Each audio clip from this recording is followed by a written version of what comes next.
Hello, it's Rebecca Logan here. Today I'm going to do a rundown of my favorite inks by classification. This is a classification I came up with when I was putting together my ink book, my swatch book, and I came up with 15 classifications, but 16 fit much better on a page, so I've added in an honorable mention. Now, if you're reading the page, if you can read, you can see already all 16 of my favorite inks.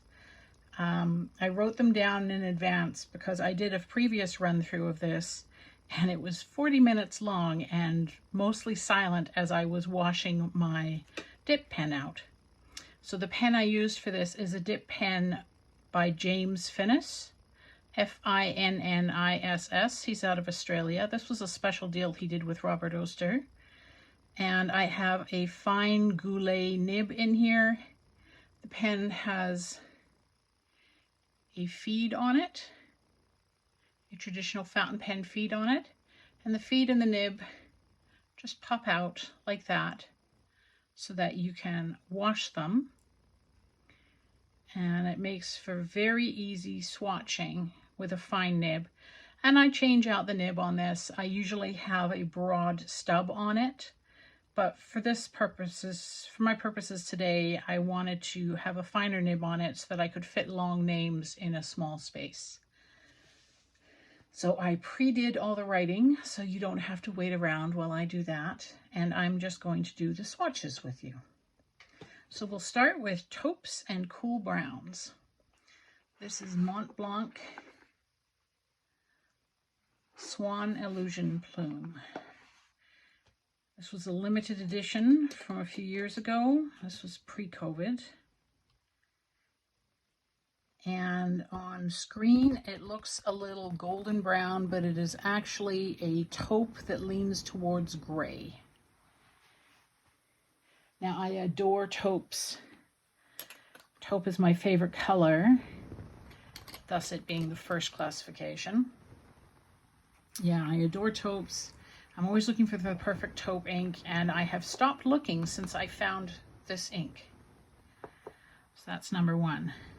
My next classification is the warm and golden browns. If I start with taupes and cool browns, I'll go next to warm and golden browns. This is a Robert Oster ink. It's called Cafe Crema, and it has found itself into a pen 4 times in the last 2 years, which for me, considering how many inks I have, is a lot. It's also a lighter tone, not a dark brown. You're going to find that most of my inks are favorite inks are slightly lighter tones, medium to light, and only a few are really heavily saturated. Next up is my favorite classification after taupes and cool browns, and that is Murky Pond Scum colors. Look at that, I have a fingerprint. I do not remember putting my finger on this page. I've used a page protector with everything I've done, so that might not be my fingerprint.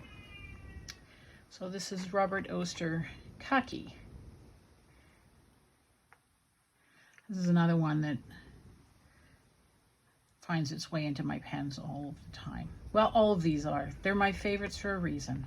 I use them all the time and I adore them. Just look at that rich color. So pretty. Now, Woodland Greens is a classification I used to have very few inks in. It's the richer, brighter greens, deeper greens. But I have lately been buying greens in this that go into this classification. This is an earlier ink though. It's from quite a while ago. You can tell by the box if you know much about ink collection. This is a Sailor Gentle Tokiwa Matsu. The Gentle line of ink by Sailor has been discontinued for about 4 years now, maybe 5 years now. This is a rich forest green that sheens brown. There's not a lot of sheening in my inks, but you'll see sheening in Cafe Crema, sheens black, Khaki sheens black, and Tokiwa Matsu sheens brown. What's next? Green tinted blues. So this is Diamine's Steel Blue.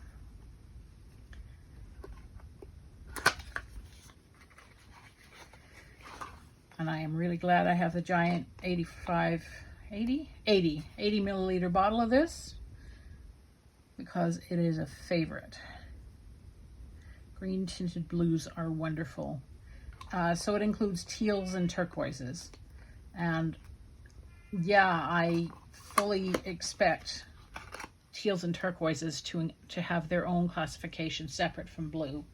They are too pretty to be lumped in with the blues and get second shift. So that goes there. Next up is Blue Black and Classic Blues. I only have 2 Blue Black inks, and neither of them is my favorite, but they are both so nice that I don't need another Blue Black. This is Sailor Blue. It's another Sailor Gentle ink.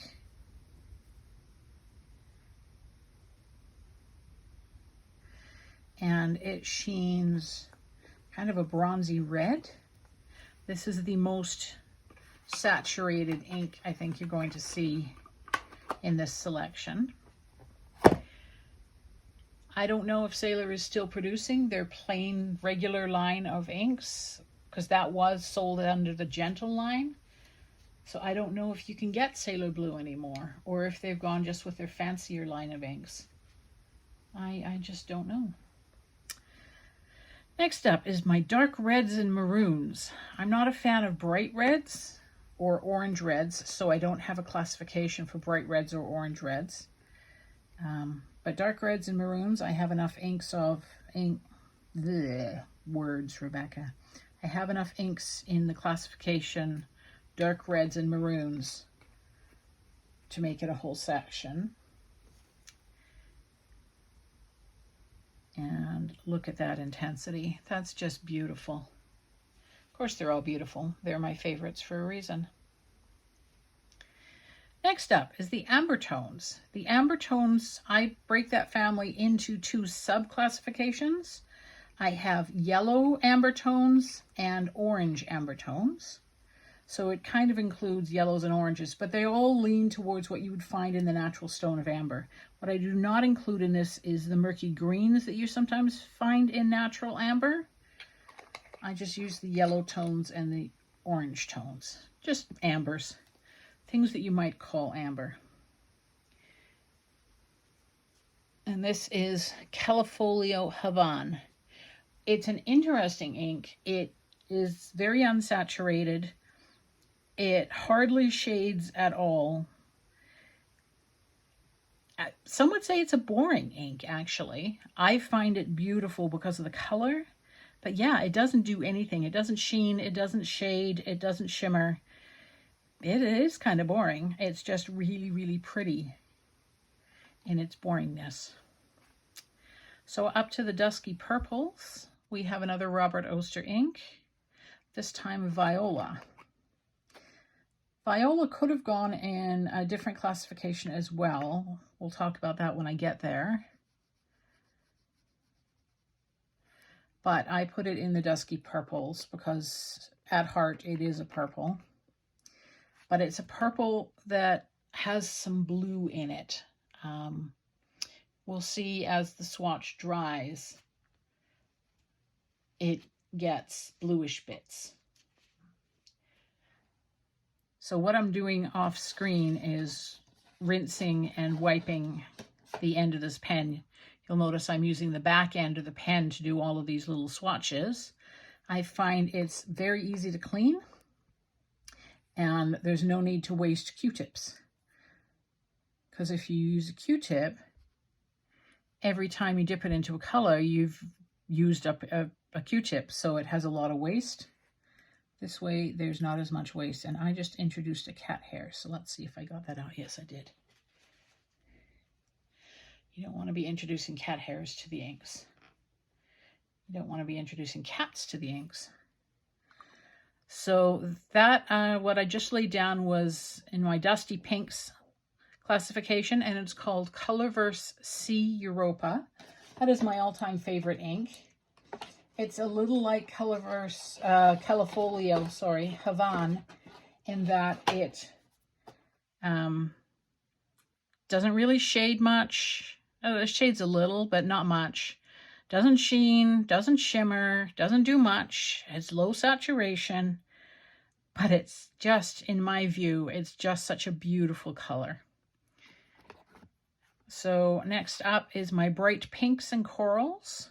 I'm in search of the perfect coral ink. I still have yet to find it. This is close. This is Urban's Tropical Coral. I'm saying the English name because I cannot pronounce the French name. Urban's boxes have terrible glue. The glue does not hold. So one of these days I have to figure out how to re-glue that. I've tried a glue stick. That did not work either. So I'll have to get some Elmer's glue or some sort of simple paper and cardboard glue and repair that box and a few other Urban boxes that I have that have separated. So you saw that, right? It opens up completely. I still keep it because it protects my ink. My ink is on a shelf in the living room, or a shelf. It's now on 3 shelves in the living room, my ink collection. So it does get some sunlight. So I keep things in bottles in the back behind all the boxes. Although the Robert Oster bottles are dark, so they protect the ink. But mostly at the front of my shelves are boxes and boxes of ink. Up next is grays and almost grays. This is a bigger classification than I realized, and I didn't put it in my book initially. It's a new classification that's gone in. Grays and almost grays. This is a Ferris Wheel Press ink. Ferris Wheel Press is a Canadian company, and they make stunning inks. Absolutely stunning inks that are beautifully packaged. And a lot of their inks are right up my alley in that they're, oops, I dipped the wrong side. In that they are very unsaturated. I do like an unsaturated ink. So dipping the back end. Now this Madame Mulberry, most people who own it call it a berry tone. I call it a straight gray with underlying hints of something else. To me, it is not very berry. It is very gray. It is a stunning gray. Of all my grays, this is my favorite. Followed closely by Colorverse Matter.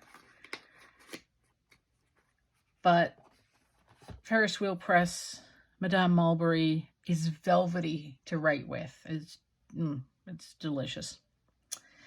Next up is my Unsaturated Shifters and Shaders and Shifters. So we've gone out of the pure colors. These classifications so far are pure color classes. Now we're into the combination color classes. These are groupings that include all sorts of colors. So unsaturated shaders and shifters include things like Viola and Havan because it's unsaturated.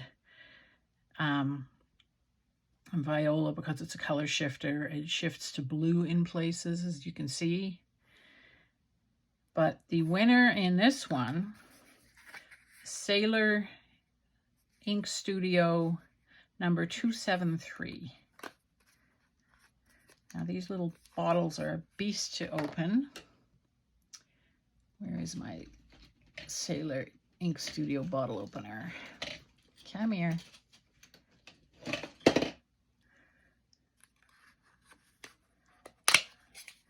the only way to get this box open without damaging the flaps.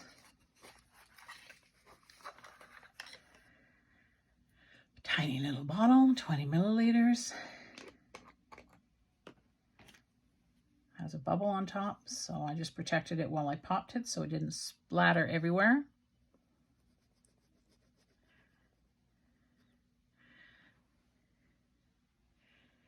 And that is 273. It's a very interesting ink. It first appears in classification in my warm and golden browns. I actually have it in that class because in most nibs, it registers as a soft tan, a warm tan color in fine and medium nibs. But if you do a swatch and let the swatch dry, it's a really interesting pink with brown. So thus the shaders and shifters, that is a shifter for sure. It color shifts between pink and brown.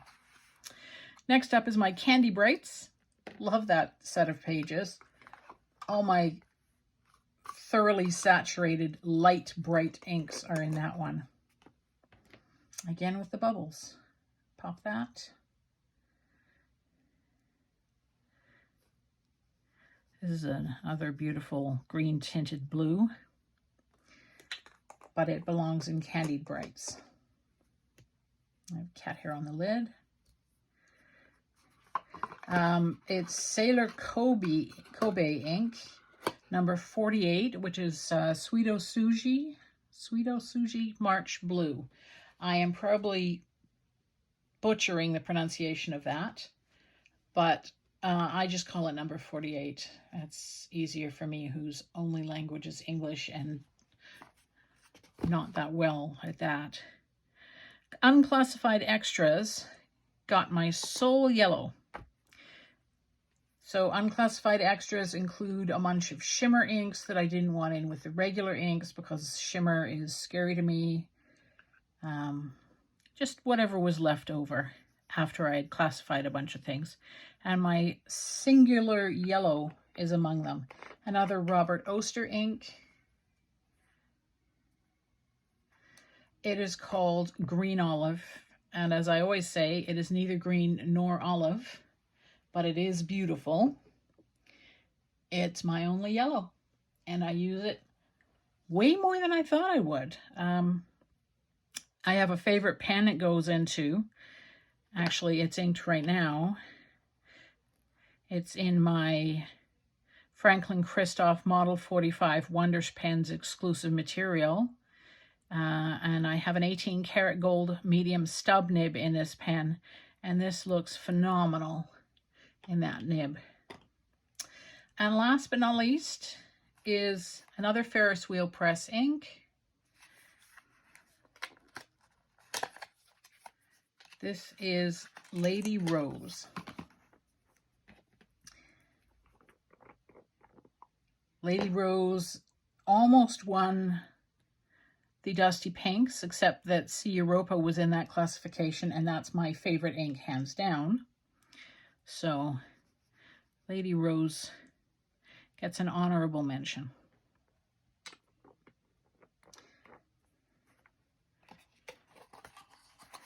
Let's see if I can get this back in the box.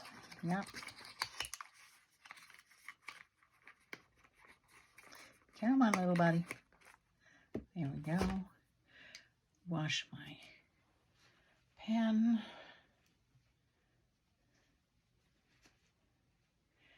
And that is my selection of my 16 favorite inks by classification. And note that it says at the top it's my current favorite inks by classification, because it changes. If you love fountain pen ink as much as I love fountain pen ink, you will know that the list of favorite inks changes.